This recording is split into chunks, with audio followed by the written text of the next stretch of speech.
death of a Kingsguard knight at the supposed hands of the Witch Queen of Harrenhal, Alice Rivers, was greatly troubling to Sir Tyland Lannister, the Hand of the King. However, Unwin Peake discounted Sir Daemon Darry's talk of sorcery and dragons, and put the death down to Regis Grove and his men simply to outlaws. The other regents concurred. A stronger force would be required to root them out of Harrenhal.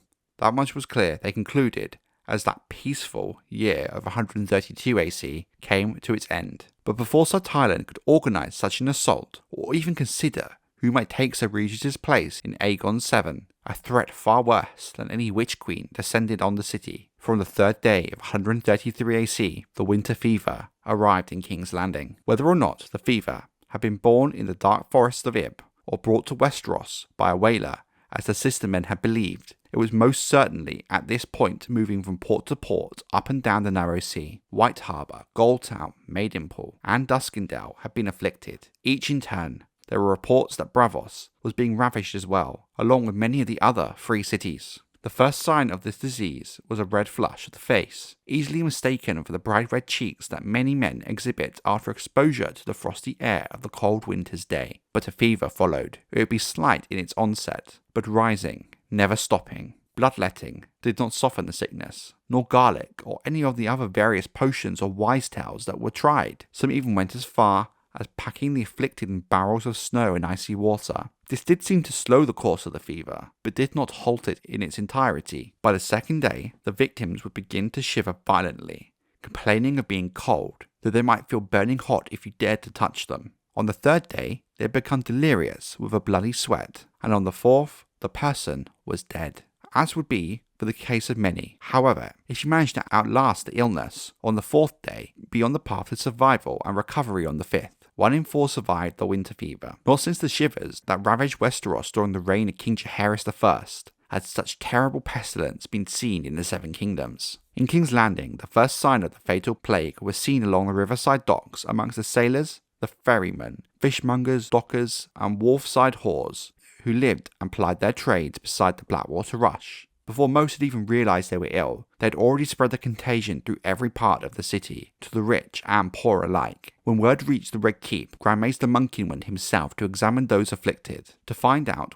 whether this was indeed the winter fever he had feared would come, and not some lesser but still deadly illness. The Maester was immediately alarmed by what he saw. Munkin did not return to the Red Keep, for fear that he himself might have been inflicted by his close contact with 20 feverish whores and dockers. Instead, he sent an acolyte with an urgent letter to the King's Hand. Sir Tyland Lannister acted immediately, commanding the Goldcloaks to close the city and to see that no one entered or left until the fever had run its course. The gates of the Red Keep were also barred as well. Those members of the court, unfortunate enough to be on the wrong side of the gate when the order came, were left to fend for themselves. But this winter fever had no respect for gates or guards or castle walls. It struck the highest of lords and the most destitute of poor equally. To those less well informed, the deaths seemed random, though the fever seemed to have grown somewhat less potent as it moved south from the Sisters. Tens of thousands of the population at King's Landing turned feverish in the days that followed. 3/4 of those would die, and the exact number of the dead is hard to truly ever know. Grand Maester Munkin proved to be one of the fortunate and recovered, but Sir Willis fell. Lord Commander of the Kingsguard was struck down, together with 2 of his sworn brothers. The Lord Protector, Leowen Corbray, retired to his chambers when stricken, and tried to cure himself with hot mulled wine. He died, along with his mistress and several of his servants. The Queen Jaehaera's maids grew feverish and succumbed. The little queen herself remained healthy. The Lord Commander of the City Watch died. 9 days later, his successor followed him to the grave. Nor were the regents spared.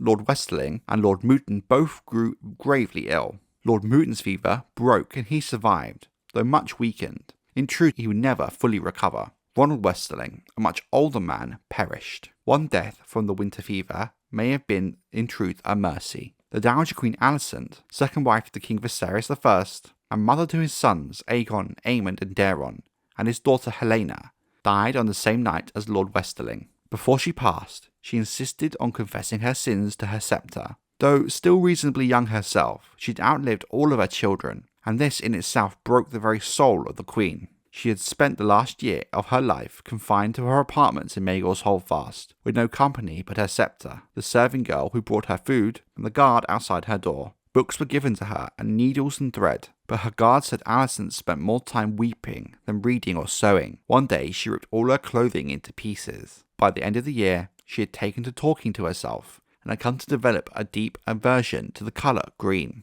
In her last few days before death, the Queen Dowager seemed to become more lucid and aware again. In some ways, as she lay dying, part of Alicent Hightower had come back from the dead. "I want to see my sons again.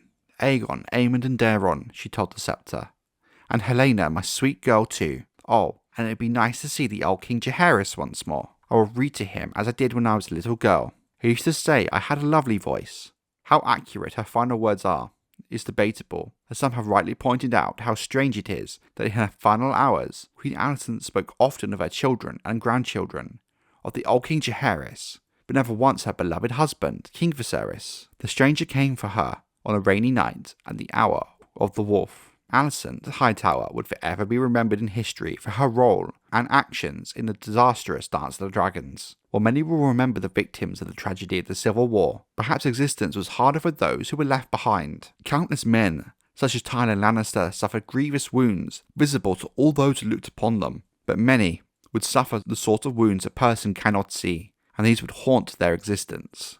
Alicent Hightower never recovered from the loss of her children. She may have lived through the war, but her mere existence was a misery. Aegon III had watched all his brothers die and his mother be consumed by his uncle's dragon, leaving him fractured and damaged. The very same could be said for the little Queen Jaehaera, who was just as broken as the king. Alicent Hightower died at the age of 45, and she will always be remembered in the history of Westeros, for good or ill.